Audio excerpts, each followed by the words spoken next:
Transmission start. Welcome to Where Did the Road Go? Join us as we wander off the path and explore lost history, consciousness, the paranormal, unexplained mysteries, alternative thought, and much more. We are present on the web at wheredidtheroadgo.com. Now here is your host, Soraya.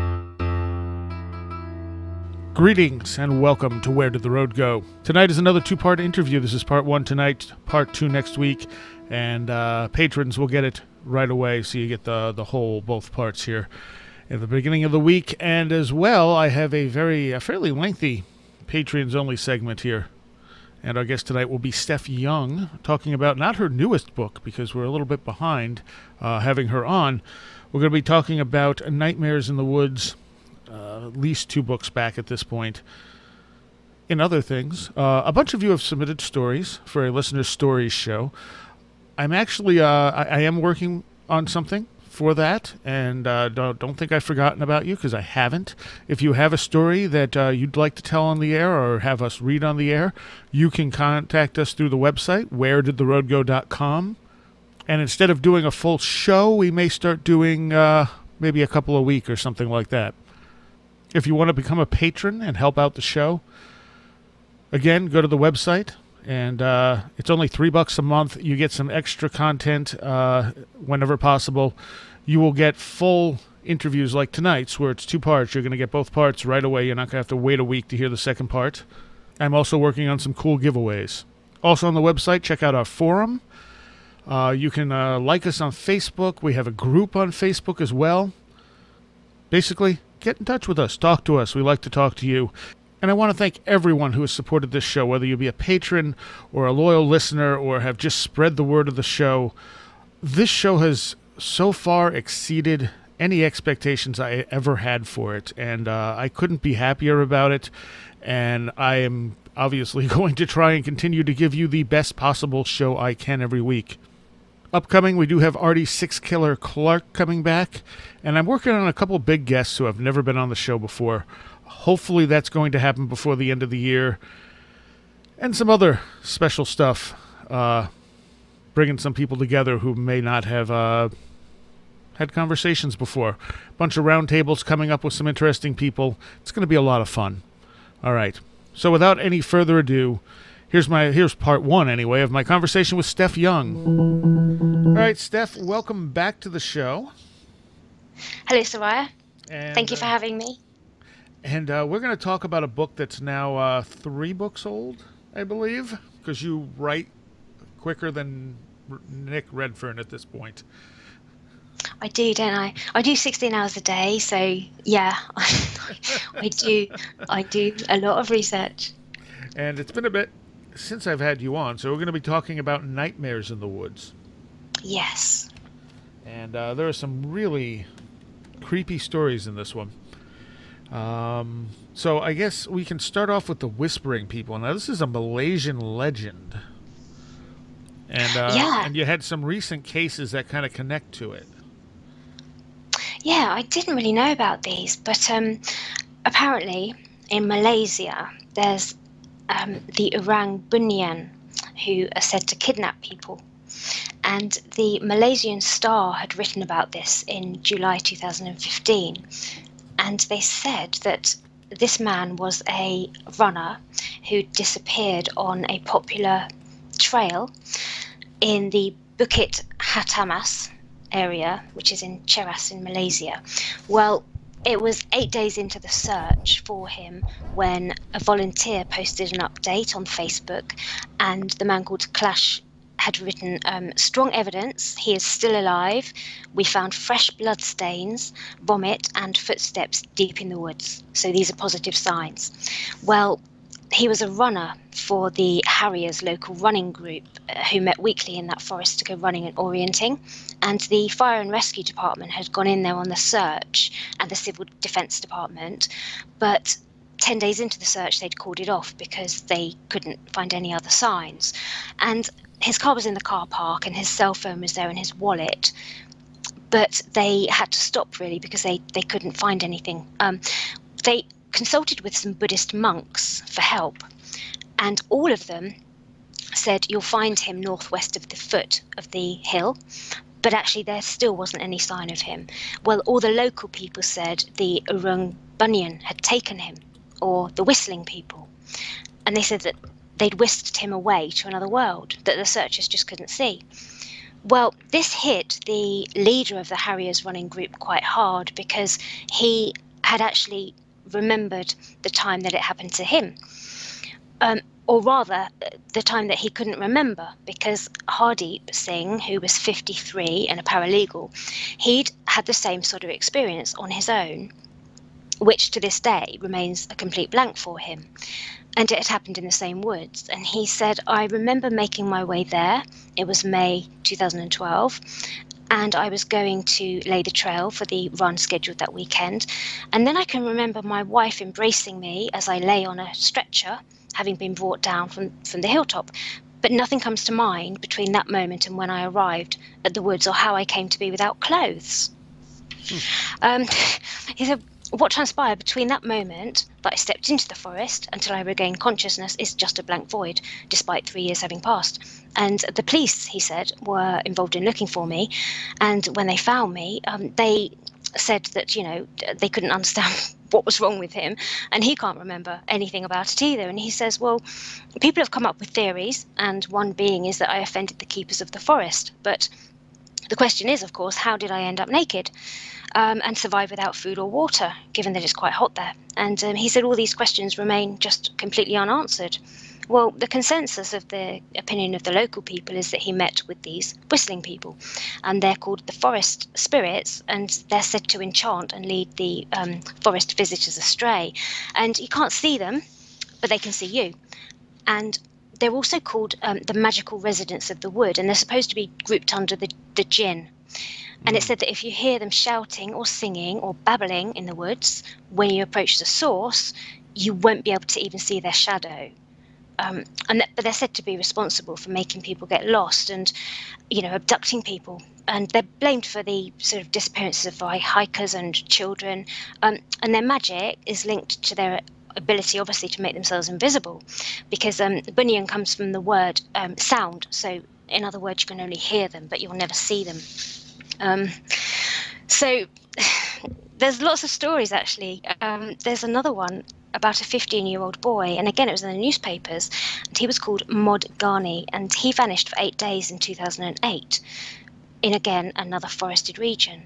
And it's about 1,000 feet upwards from sea level. Well, the newspaper there reported, and it said that Mud was found today in a place that had been repeatedly searched by the search party, and it triggered a confounding mystery, because even the boy himself wonders how the search team and the volunteers and even his mother did not see him when he was in that same place all the time he was missing. And the boy said, well, during the search period for all of those 8 days, the search parties and the people that were looking for me, they came across me, and I heard my mother call, but I couldn't do anything. So I could see her, I was calling to her, but I couldn't get her to see me. And he says, I never left the area in which I was supposed to have disappeared. And the state chief police, Mr. Hussein, said, well, this is completely astonishing, because the boy was found 8 meters from the bridge that he'd last been seen standing on. And he said, I was quite surprised that after all of the places we were looking for him, behold, he's there at the centre of where he disappeared. And the funny thing is, he said, he's in great health. He's not hungry or tired or thirsty. And there was 130 people looking for him. And there he is, standing there, just wearing a towel and gazing out over the water. So again, he'd lost his clothes and he had a towel around him. And the boy was a scout himself. And again, he said he's no idea why they couldn't see him. So, it's very strange. But there's lots of incidences like that, and one was really odd. It was a lady called Salma Yusuf, and she was a really experienced hiker. And she said it began when she went to pick a strange flower as she was nearing the end of her hike. And she said, I fell into something really strange immediately that came over me. I didn't want to leave, but I felt really, really sad. And I could hear this voice close to my ear. And I felt tempted to follow the voice. from behind the hill. It was luring me and it was inviting me to follow it. But then I just started crying and I didn't want to hear that voice anymore. And it felt as though I was entering a different world. Well, she'd been with a party of hikers at the time, and the leader of the group, Kay Genison, I think was the name, said that he remembered seeing her suddenly and inexplicably descending the steep hill by the abseiling road, going really fast. He said we heard this lady screaming and crying, and we ran forward and we saw it was this same lady that had roped down really fast, and we found her sitting at the base of a tree with both of her hands clutching her ears, and her head was down and she was just shaking uncontrollably. And he said we tried to calm her down and we tried to get her to walk with us, but she was afraid, and she said that something was following us, but we couldn't see what it was. And as we led her out of the woods, her fear changed to hysterical laughter. He said, so in my opinion, she'd become possessed by something. Well, she says that her strange experience didn't end there, because when she went to bed that night, she said, I could still hear the screaming voice in my head. There's a journalist, anyway, who lives in that region, and he's been hiking and mountaineering for about 25 years. And he said, well, you may call this superstition, you know, that the spirits of the forest exist and they're guardian spirits, and it's taboo to say anything that's disrespectful and we're trespassing. He said, but I went through the same experience myself. I was in the Cameroon highlands and I was under the spell of these spirits. He said it was during my climb, and as I was descending alone, I found myself going round and round in circles. I couldn't see any other path to get out by. He said I had no sense of time and my mind was just blank. There was silence and calm until two other members arrived, and they were on a 5-day trek. And these two other members said to me, what was I doing? And I told them, come in, come and join me. And they knew something was terribly wrong, because my face was completely white and my behaviour was very strange and my body language was totally out of the norm. And they said that later his voice had been really forceful and they'd had to physically drag him out of the circle. And actually that reminded me of the man that wrote to me on the San Juan Islands near Vancouver, and he had a similar kind of experience. Anyway, so he said none of us spoke for hours after that as we continued our descent, and then at the base they told me what had happened. And he said, I know that I escaped the clutches of these spirits. He said there were other times that similar things have happened. He said, you know, one member said that she was convinced that something was following behind her and she could hear the footsteps and she started to run, but of course we couldn't see anything at all behind us. There's some really strange stories, but one in particular actually is a doctor called Ong Hian Tat, I believe. He's a paranormal investigator, and he was telling the story of what he calls the Lost Boys. Well, it was 3 or 4 boys, and they were there with their parents, and the boys were going to go and do a trek that should have taken about 1 hour, and one of the fathers had gone with them, and he said, I'll meet you at the end of the trek. You know, I don't really want to do it, but I'll meet you at the end and then I'll take you for lunch.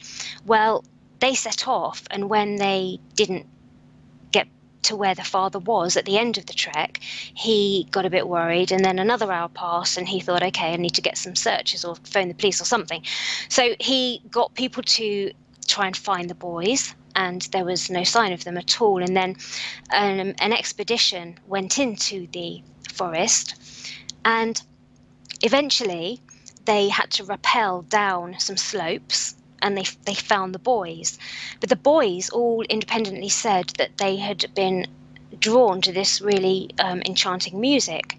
So they'd followed, and as they'd followed towards the music, the terrain had changed. So it had just looked completely different. Well, not only that, but the scout trek, the troop that had gone in to find them, they could only get to them by going down this ravine and over to another side, and there was nowhere that you could walk around it. So nobody could really understand how the boys had ended up over there, and also it had had a landslide, so really it was just a very, very muddy and treacherous way to have gone.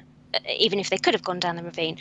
But the investigator, the doctor, he said, well, there may be more to this story, because he said a helicopter was going over trying to find the boys, and the helicopter spotted a tiger, and the tiger was approaching on the path that the boys would have been on had they stayed on their path.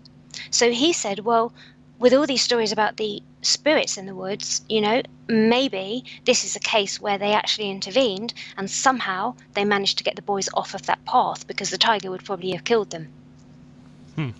Which is very strange.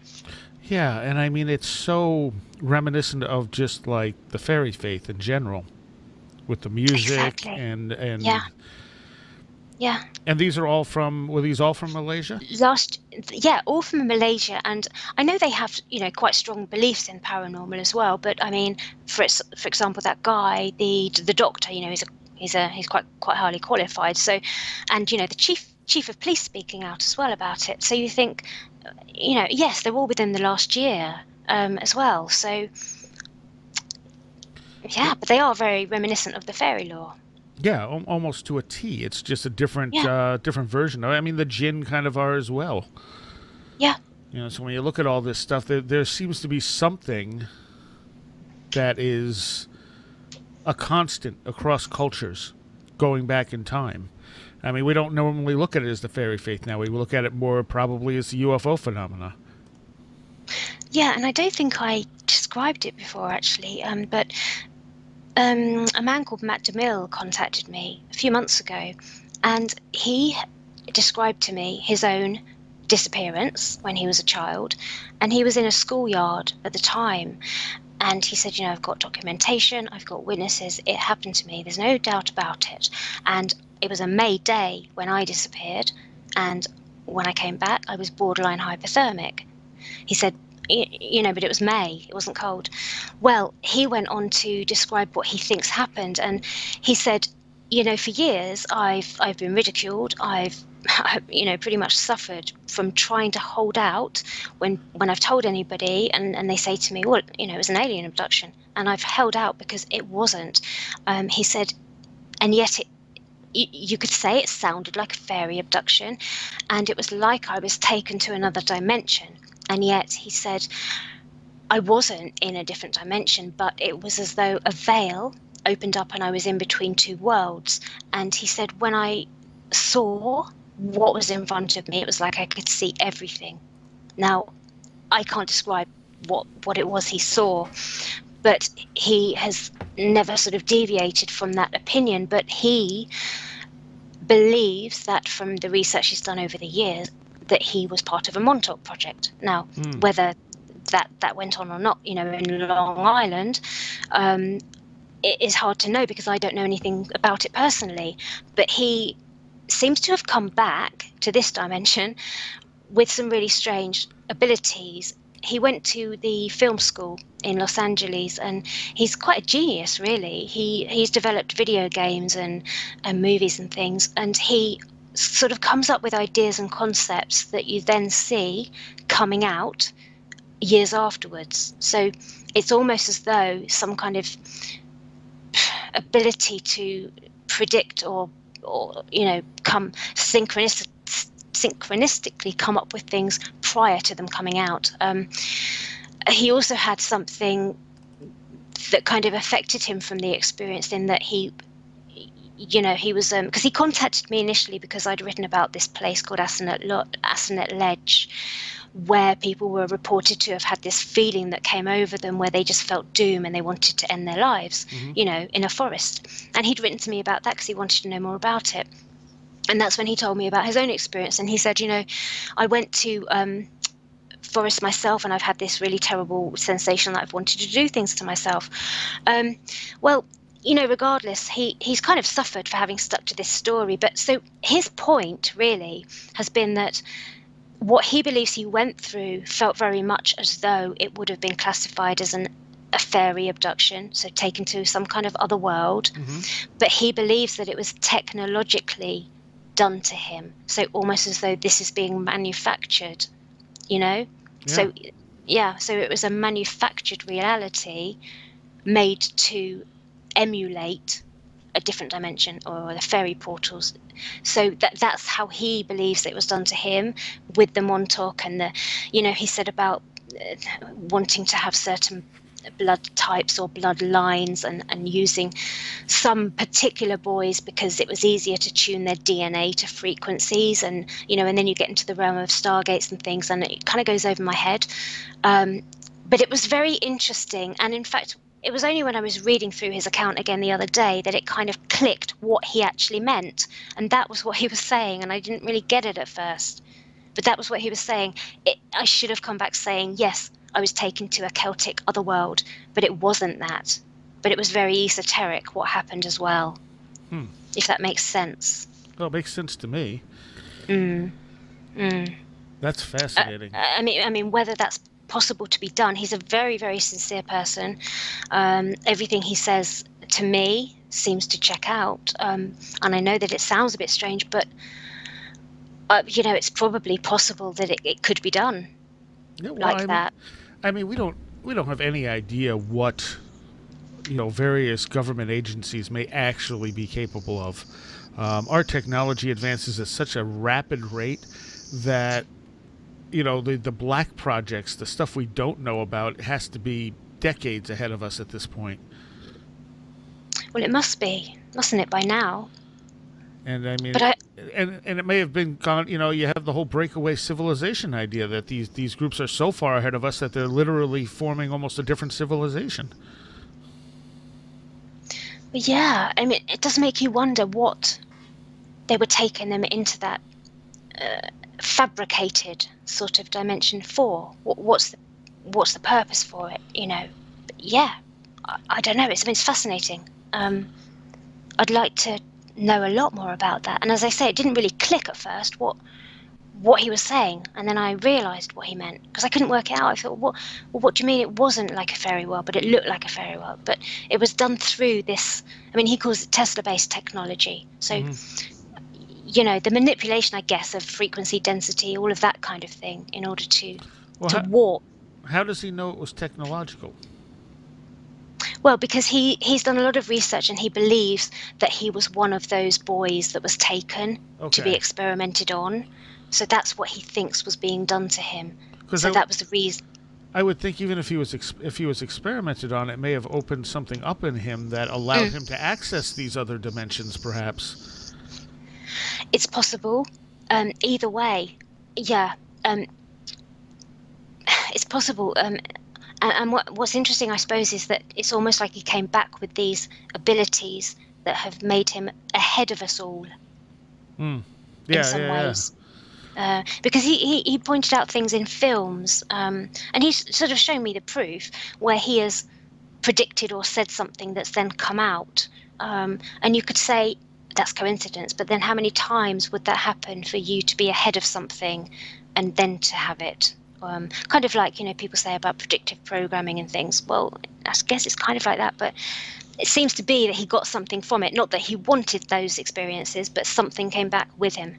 And it could be he's tuned into something. I mean, when you look at the Death Star, from Star Wars, and then you look at the one moon of is it Saturn? I think it's Saturn. That looks exactly like a Death Star. Right. It has a ridge all the way around it. It has the plate in the right place, and it was probably electrical scarring that caused it. But did George Lucas have some vision of this moon that we hadn't seen when he made the Death Star? That, it's a really weird coincidence, and it's something that, like, Richard Hoagland has gone out and said, well, there's a secret space program, and, he put it in the movie just to show that, we had this information, and... Gosh, what was I going to say then? I was going to say, yes. Oh, I know what it was. He pointed out to me that, again, take it for what it is, I suppose, but he said that when he was at the Film Institute, he was given a talk by the producers of the Dark Knight film, Batman, and it was still in cinemas at the time, and I wish I had the book with me, but he was told something by the production... the production of the set, the scenery. That person was a descendant of Aleister Crowley, like a great nephew. And he was told by him about the Connecticut shooting, the Newtown, the Sandy Hook. Right. So he said that when the Batman was still in the cinemas, they were given a private viewing, and he also had this conversation about the Sandy Hook thing going to take place 4 years prior to it taking place. So things like that as well. There was definitely some weird stuff in that Batman film that related to various events, and I don't remember all the conspiracy theories at this point, but whether or not they were legitimate conspiracies or not, there was definitely something weird to get all that stuff put into the Batman film unconsciously or consciously, however it was done. Yeah. It was definite, it's hard to know. Yeah, it's definite weirdness. I mean, we don't know how any, there's too much we don't know. All we can do is speculate. Exactly. Yeah. But I do find his take very interesting now that it's kind of sunk in. Yes. Yeah, absolutely. Let's talk about the Lost Girls. This was a pretty unpleasant story. Yeah, this was back in April 2014, and it took place in Altos Romeros, which is it's near Panama, and there'd been this massive search going on in the rainforest there because 2 girls had gone missing, and the searchers had no ability to find them at all for days, and they'd sort of given up really, and the 2 girls had left no markers that would help them, on trees or rocks. So they knew that they'd set out on April the 1st to go on this hike, and really it should have taken maybe about 3 or 4 hours, and they should have come back to the hostel that they were staying at, but they didn't return. Well, if you fast forward 74 days later, then they're found, obviously no longer alive, and they're found in a place that's 12 hours away by foot, which would be possible. But the thing was, in order to get to that place, they would have to have gone through 3 rivers that are snake infested, as well as down, I think it was 5 ravines, so down and up 5 of them, and it was very rainy at the time as well, so they didn't have climbing equipment. I mean they wouldn't go over 3 ravines and rivers like that. It just wasn't possible. They were found by a couple who lived in the area, and the way that the couple were in the jungle was because they'd entered it from a very different direction.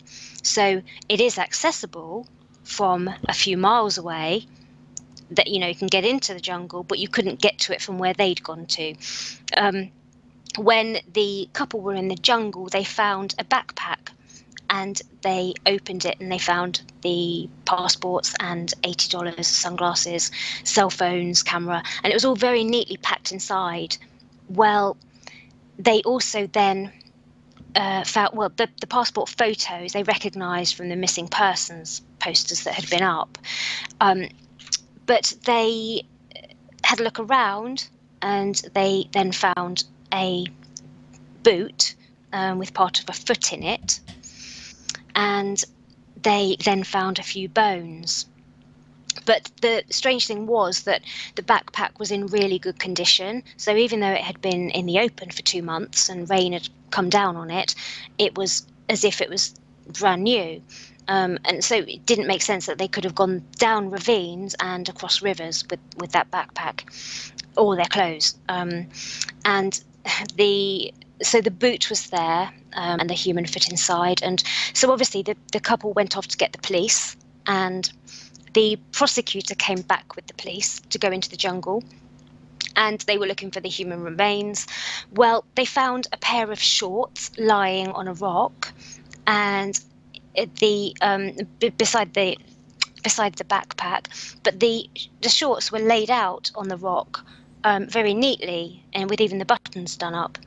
And then they looked at the human bones, but they found it weird because one set of some of the bones had some tissue still on it, whereas the other bones didn't have any at all. It's been hard in a way to get really accurate information because the stories have been translated from Spanish into Dutch into English. So some accounts say that the bones were scattered over 2 miles, and some say that they were just in that location. Well, anyway, so the prosecution did say at the time that it was a bit strange that they would have a foot broken off of a body, because although it happens a lot in water, it doesn't happen so much on dry land. And another really strange thing was that one of the girls' bones had phosphorus bleaching on it. Well, this can happen if you're in a volcanic area, but that wasn't volcanic there. And phosphorus is smells strongly of sulfur because it's got a lot of sulfur in it. And the thing is, of course, how did one of the sets of bones have this on it and not the other one? So they didn't really know. Well, the 2 girls were Lisanne Froon, who's 21, and Chris Kremers, who was 21 as well. And they'd come from Holland. They were described as very sensible girls, you know, not really prone to taking sort of risks. And a lot of people had sort of seen them around. And they were believed to have set off on a short little hike up to a lookout point and then come back. And there was a few different accounts. You know, some people said that they didn't think they went out on the hike. Some people saw them in town in a taxi or going into town. However, they did take pictures as they set off on the hike that they didn't come back from. And so they could put the time of the picture as being in early afternoon. So it was determined that they had gone into the forest. But the baffling thing is that actually a few days after that, there was a series of about 80 photos that were taken. And this was it was more than a week after they'd disappeared. So they should have been back that day. But for some reason, they had taken all of these photos. Nearly all of them are blank, but there are a couple. And one of them is with the forest vegetation in the background, but it seems to show a piece of red ribbon, or possibly it's tears of a red bag and wrappers from a chewing gum packet. There's no real sort of explanation as to what that picture was taken for, whether it meant something, you know, whether there was some kind of message in it, or whether it was just an accidental shot. All the blank pictures, you could say, well, maybe they went off accidentally, you know, while it was inside the backpack, but it was an automatic shutter. It didn't have a lens cap, so that couldn't have really happened. Then, you know, maybe they were taking the pictures because they were using the flash to try and help them see their path in front of them. But then if you do that in the dark, it can quite often cause your eyesight to go worse if you do that. So they probably wouldn't have continued doing that. Well, there was also the fact that about 2.5 hours into the actual hike, they started to make phone calls to the Dutch police. But of course, because of where they were, the calls wouldn't connect. But they continued to make these phone calls. So it's not really known why they were doing that. So it's very mysterious because nobody could really work out how they got to where they did, and why they were taking the phone calls. You could say, well, perhaps they were abducted and perhaps they were taken somewhere, and that's when they were using the phone, or that's when they were taking the photos to try and leave a trail or to try and signal where they were. But the thing is that the photographs do show that they were in a forest. So if it wasn't in that forest, it was in a forest. So it makes sense, I guess, that it was there. They were there all the time.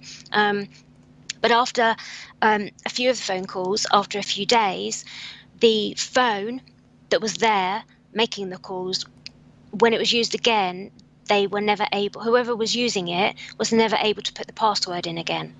So either the girls were by this stage very dehydrated, very unwell, and they couldn't remember the password, or did somebody have their phone, or we don't know.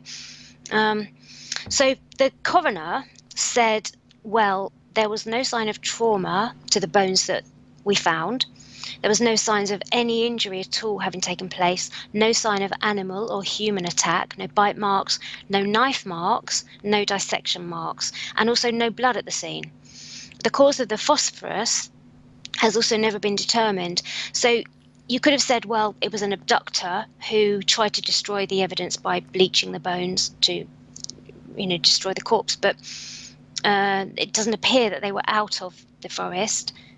So I don't know. I mean, I suppose I thought, well, sulfur is quite a common smell that you get when there's an alien thing going on, or even when there's a demonic intervention. Yeah. I mean, that's the most extreme scenario.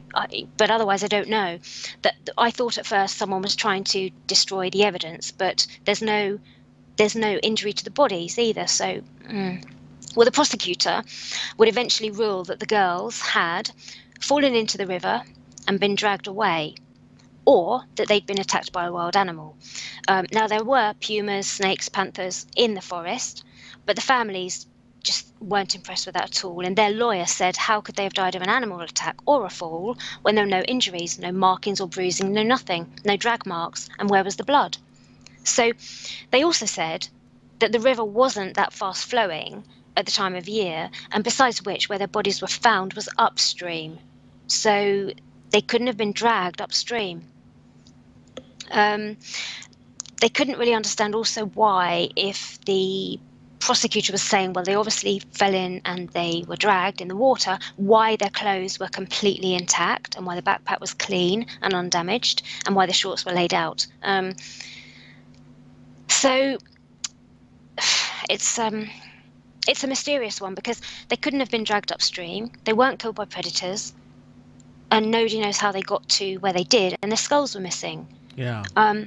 So I think, well, maybe somebody came in the other entrance, or no, because that wouldn't work. So somehow were they abducted, taken away, held somewhere, then driven around to the other side and put in?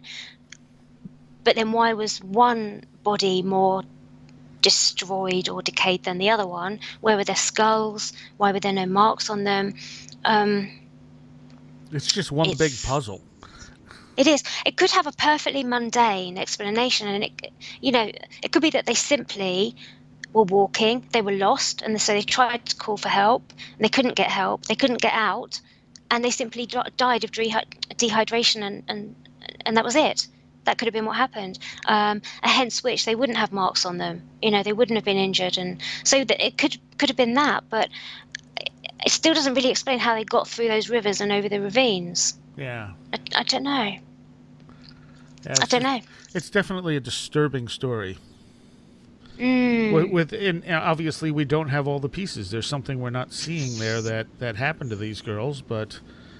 Yeah, and the prosecutor, who wasn't prosecuting, obviously, but is responsible for investigating the case, they stuck to the fact. Their official conclusion was they fell in, they were dragged upstream, and they were attacked by an animal. That's what the actual official document says. So it all happened.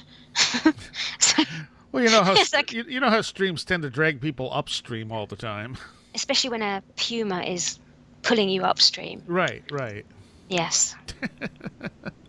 Well, I think that's what happens too when they get cases like this. Is they just don't know. They look at the facts and they don't add up, and they just, all right, well, that sounds good. Let's make it go away.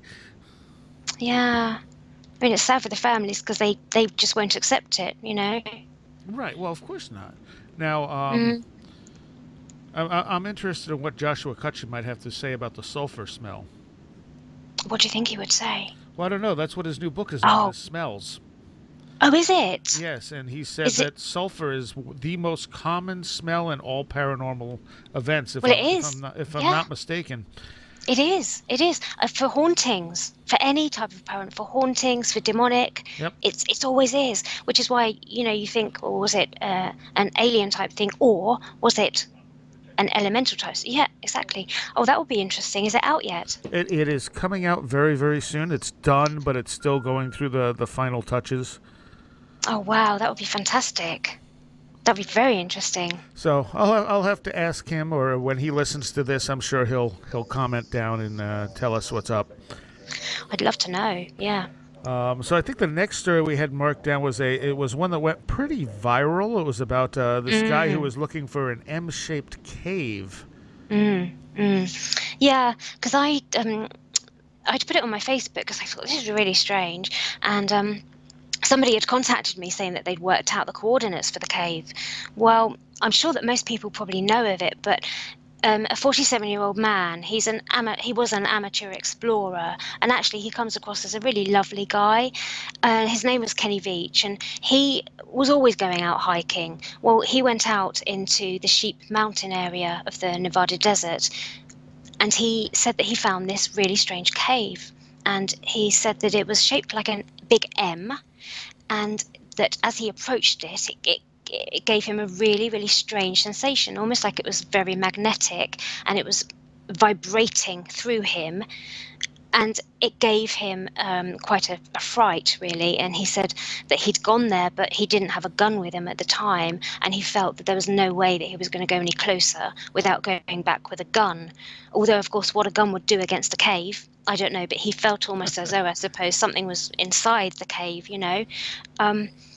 So he had posted this on YouTube, and, well, when people saw it, they were quite intrigued by this, and they were kind of goading him to, to go back and to investigate. Some people were saying, "Oh, you're just making it up. That's stupid. Of course you didn't see it." And and so that kind of, I think, encouraged him. And other people were saying, "Whatever you do, don't go back." And anyway, so he was saying, "Well, look, I can fight rattlesnakes. I can deal with it." So he said, "I'm going to go back." So he went back one time, and he filmed himself, and he put it onto YouTube. But he wasn't successful in finding it again. So he was determined to go back again. And the problem was that this time we don't know if he found it, but he never came back. Well, I was about to say, why don't we have that footage? Because he didn't come back. Yeah, sometimes I'm so stupid. Didn't come back, and we didn't find anything of him.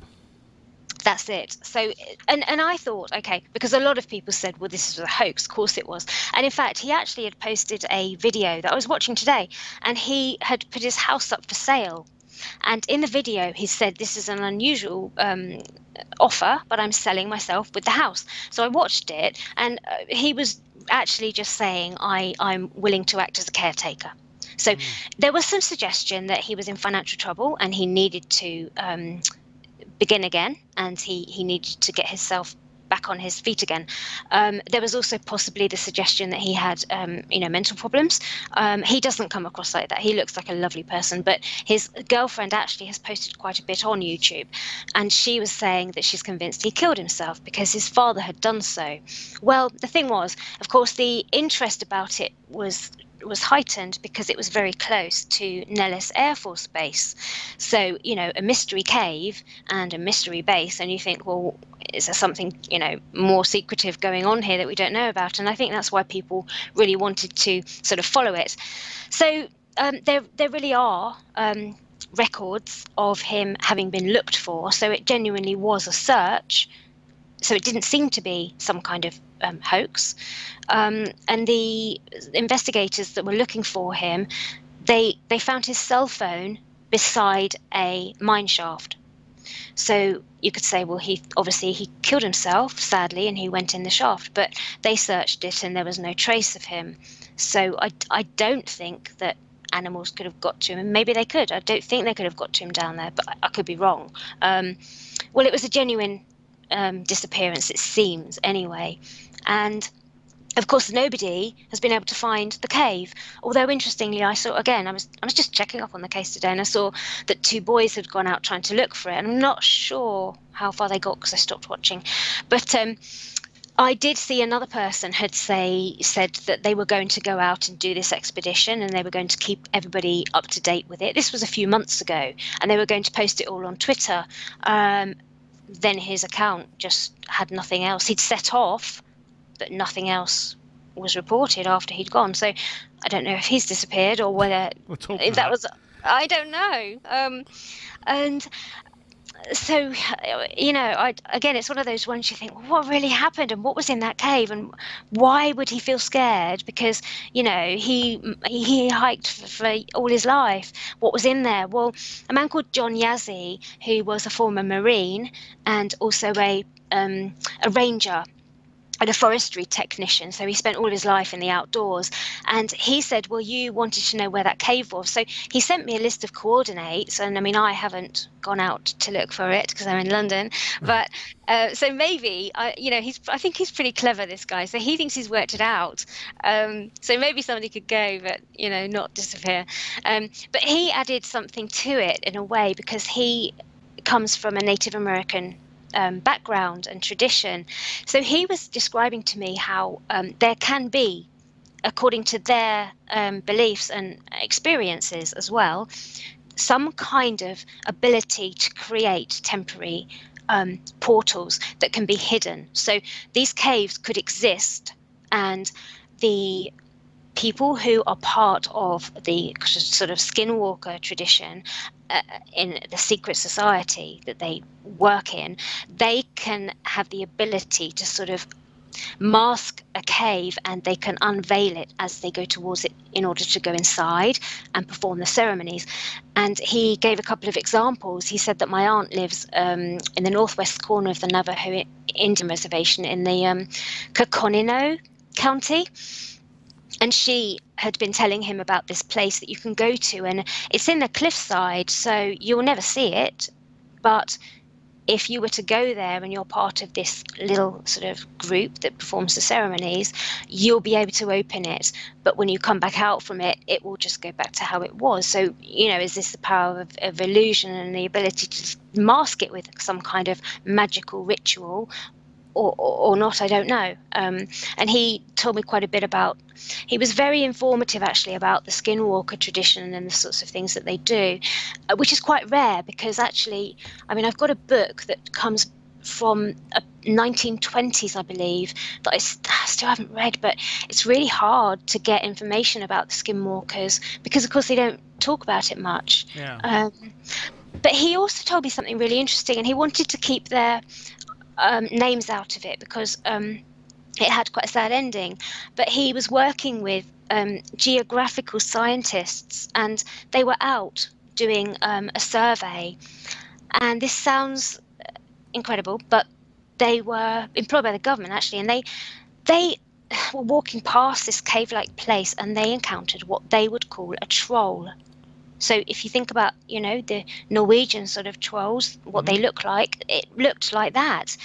Well, he said that they made a fatal error because they insulted it. So it was about 3 feet tall, and it was thick and had really hairy, muscular legs, but they were really bowed. And it was in the middle of the day, so they were sure of what they were seeing, but they said, what the hell is that mutant? That's what they said. Well, one of them had been really quite ill in the past, and literally that afternoon they started to feel really ill, and they went to the doctor, and it seemed to be that a very bad disease had come back. So it had been in remission for years, and suddenly it almost like came back within moments. That's what he said. I don't know, but Yeah. There's not a ton. There's a lot of speculation about skinwalkers and stuff out there, and of course tied in with the whole Dogman legend and all that type of stuff. But again, I was reading his account, and I read it really carefully, and what he was describing about how they do their rituals, and they go to the graveyards and they get the bones and they mix it all up, and all of the necromancy and everything. But he also explained that the crushed up plants there's sacred datura, I think it was called. Well, one of them, if you put it in, if you break it all down, it creates this dust, but the dust is fungal. So actually, apart from the fact, taking aside all the magical ritual and that, if you take that aside, and if you had that blown into you and it went into your lungs, that may not come out. So that could actually be a way of killing somebody slowly by a because if you live in a house that has fungal or moss and damp, that can get into your lungs and it can eventually kill you. Right. So actually there could be a very urbane reason for how they could do this without all the ceremony and the magic. Not saying that they don't do that, but I didn't realise that actually, yes, of course, if you put some fungus into somebody's lungs, that's going to very difficult to get out if they don't know it's there. True. Mm-hmm. Yeah, and I mean, and that could be you could also, stick hallucinogens and stuff like that.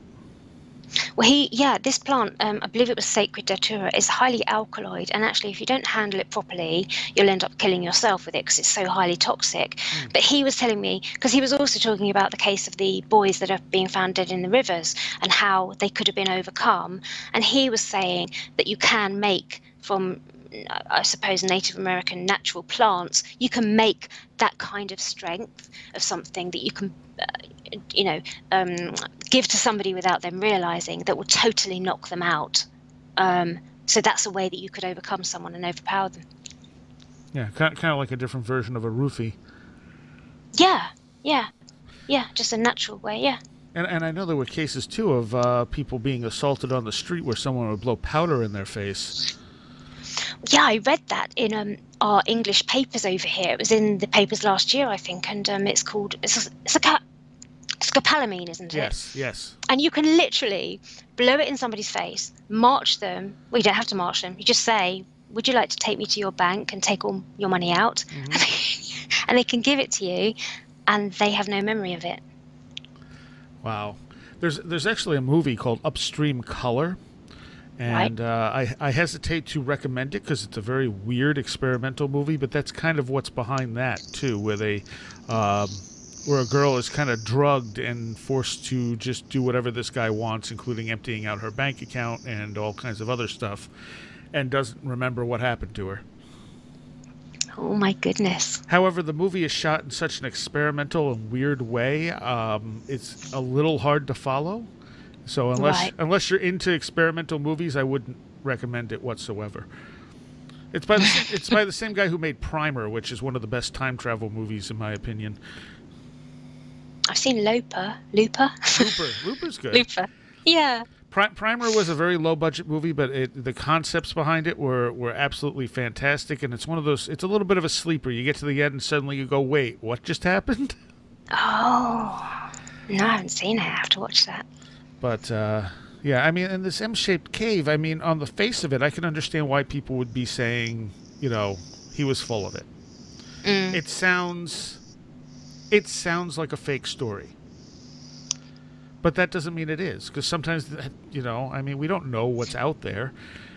Well, the only thing is, of course, that yes, it could definitely be fake, but then they were genuinely searching for him, but it still could be fake. But his girlfriend was posting comments less than a month ago, still saying, I miss him and all of this. So you kind of think if it was a hoax, they'd have got a bit bored, by doing they wouldn't still be writing, Well, I don't know. Maybe. It's also possible that he was lying about the cave, but then he genuinely got lost just out there hiking, Oh, yeah. Yeah, of course. I mean, think of that. It's so hard to tell.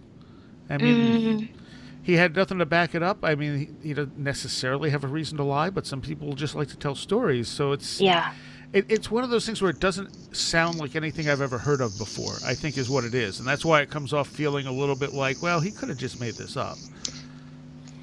I find it hard to envisage what it looked like as well because of the M. It doesn't make sense to me that it's an M shape, but of course that's why. How would you walk into that? I don't know. I suppose the middle bit doesn't go down very far, but it's a very unusual shape, of course, isn't it? But I do not. And at the same time, I don't want to throw it out because we don't know. No, we don't know. I mean, he does appear to be missing. Yeah, and he very well may be missing. Yeah. So, I mean, I would assume he's probably genuinely missing. I mean, that seems genuine, but whether or not he actually found this cave, we may never know. Yeah, it's sad because he looks like a really nice guy. When he's talking, he's quite sweet, but I just don't know. But and that one was interesting because it did go viral. I mean, it was all over the internet for a while, kind of like the Elisa Lam case. Yeah.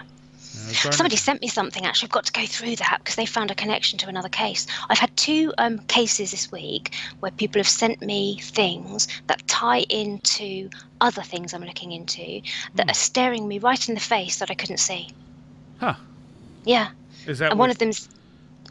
Go on. One of them's the Elisa Lam, and the other one is a potential connection to the cases where all the young people in Wales had gone into the woods and hung themselves, about 85 of them. And there may be a connection into something else I'm looking into that I would never have put together, but actually make complete sense. But yeah. There's actually a YouTube channel, and I'm looking to see what it is. I think it's called Green Dorks, oddly enough.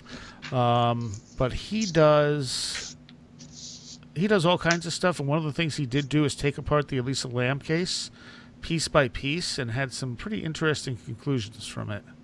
What was his conclusion? Do you know? Do you remember? Well, it wasn't so much a conclusion as much as he was able to sort out the fact from the fiction. And he even went to, I think, the court hearing that they had about the case. Yeah, I think I haven't kept up to date on it, but I do think that probably in a way, maybe the consensus is that the possibility of medication may have played a strong role. Is that? Yeah, that was definitely a possible part of it. I can't find it, but I'm pretty sure it's Green Dorks with an X. Right. I don't know why it's not coming up here on my email because I had a subscription to his page, and I was trying to get him to come on and actually talk about the Elisa Lam case, but we never got anywhere with that, unfortunately. Right. Because he did do a lot of good work on that case and a few other missing people's cases and just other mysteries. He definitely leans on the more skeptical side, but because of that, he's kind of like tearing away the fat from it, you know? Yeah, but that's quite good, actually, to have someone doing that. Yeah. So if people are interested, it's good to have those angles. In the Elisa Lam case, I should check out his channel. Like I said, it's Green. I think it's Green Dorks with an X, so DORX. Right. So. All right. Why don't we end part 1 right there? Oh, okay. And tell people where they can get your books. Well, they're on Amazon, and I write. Although I'm Steph, I made the mistake of writing my first book on time travelers as a man because I didn't think people would take me seriously. So I write as Stephen, so Stephen Young, so on Amazon. All right. And you have no website or anything like that? No. All right. I've got Facebook, Steph Young, Facebook. And and if people want to get a hold of you, what's the best way of doing that? Email probably, Stephen Young, author @hotmail.com, or Steph Young, author, Facebook. All right. Awesome. Thank you. Thank you for having me on. All right, and that concludes part 1 of my talk with Steph Young. Part 2 is next week. As I said, if you're a patron, you'll get part 2 right away, as well as an extra bit in a little while. Fairly lengthy extra bit, actually. And if you want to become a patron, go to wheredidtheroadgo.com. It's only $3 a month. It helps us out greatly, and I thank everyone who's become a new patron recently. It means a lot. Thank you.